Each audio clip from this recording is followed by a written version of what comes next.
Although the rain has helped our wildfire danger, it hasn't helped our local farmers, why they're losing so much this harvest season in just a moment. Plus, private investigators are still trying to find out what happened to Thomas Brown. How you can help get his family some closure coming up. We're trying to get a few more thunderstorms in the area before we get to the weekend. We'll see about the possibility of the heat backing off in just a few minutes.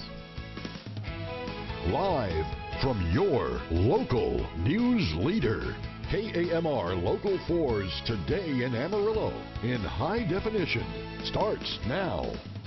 Good Thursday morning. It's June 7th. I'm Angelina Perez. Thanks for waking up to Today in Amarillo. We'll have more on those stories coming up in just a bit. But first, let's look at your weather with meteorologist Chris Martin. Good morning, Chris. Good morning, Angelina. Good morning, folks. Well, we missed out on 100 degrees right here in the city of Amarillo yesterday by about 2. And, well, it was kind of a moral victory. Still fairly hot, and will be hot again this afternoon. Let's take it over to our satellite and radar map. And we did have a few brief thunderstorms over the Oklahoma Panhandle and southwestern Kansas late last night. The clouds continue on while the storms have pushed off towards the east. Here in Amarillo, we're looking to the east from our downtown tower camera. 67 degrees at the moment, with the sky trying to clear out just a bit. But in the afternoon time, we'll see highs around 100 for most of the area and a bit more of a breezy wind. Now, there will be a chance for storms across the eastern parts of the Texas Panhandle, but we'll see if we can get any of that action close to Amarillo as we get closer to the weekend. More on that in just a few minutes. Right now, I'll send it back to Angelina.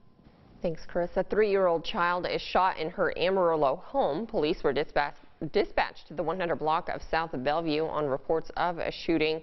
That's when officers say they found a 3-year-old girl shot in her lower body. Officials say the shooting happened inside the girl's residence and the girl knew the shooter. The child was transported to the hospital with non-life-threatening injuries. The Amarillo Police Detective Division is investigating this incident. An accidental shooting in Borger leaves one teen dead and another injured. Police say that happened Tuesday night around 7:30 at the north parking lot of Huber Park. Somebody pulled out a pistol and a group of people, and a single shot was accidentally discharged. 16-year-old Gage Nolan and a 17-year-old were shot and taken to the hospital. Nolan was pronounced dead. The other teen was transported to Amarillo. The investigation is ongoing.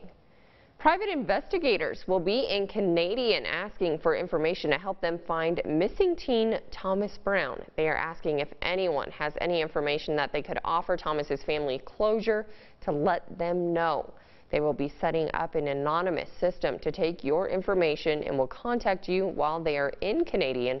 Brown was 18 when he went missing on November 23rd, 2016. A former manager for the village of Logan has filed a lawsuit against the town. Trevor Thompson claims in the suit he was fired as village manager as retaliation for raising concerns about city employee safety and handicap accessibility at the Logan Senior Center. Thompson was fired on January 30th of this year by the village councilors.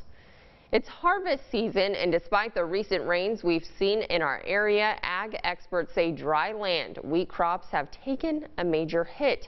Texas wheat producers say they don't have specific numbers on how much has actually been abandoned at this time, but planted acres are down by about 37% from last year. This year, they estimate there will be right around 1 million acres of wheat grown in the area, which sounds like a large number, but they are calling it a major decrease. But because of the drought, a lot of the wheat simply didn't develop over the winter, and so producers were forced to either graze it out, bale it for hay, or simply kill it. They say Texas grows anywhere from 4 to 6 million acres of wheat each season. Kamsky tells us several farmers have been filing crop insurance claims because of a loss in their crop.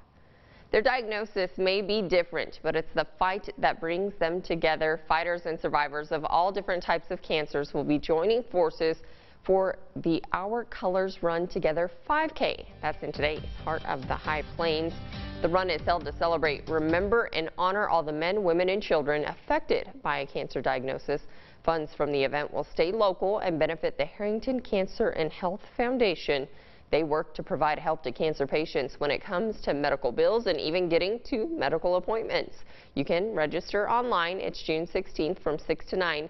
There will be a 5K, a 1-mile walk, along with some family fun afterward. It's now 6:04, so it's time to take a look at your weather with meteorologist Chris Martin.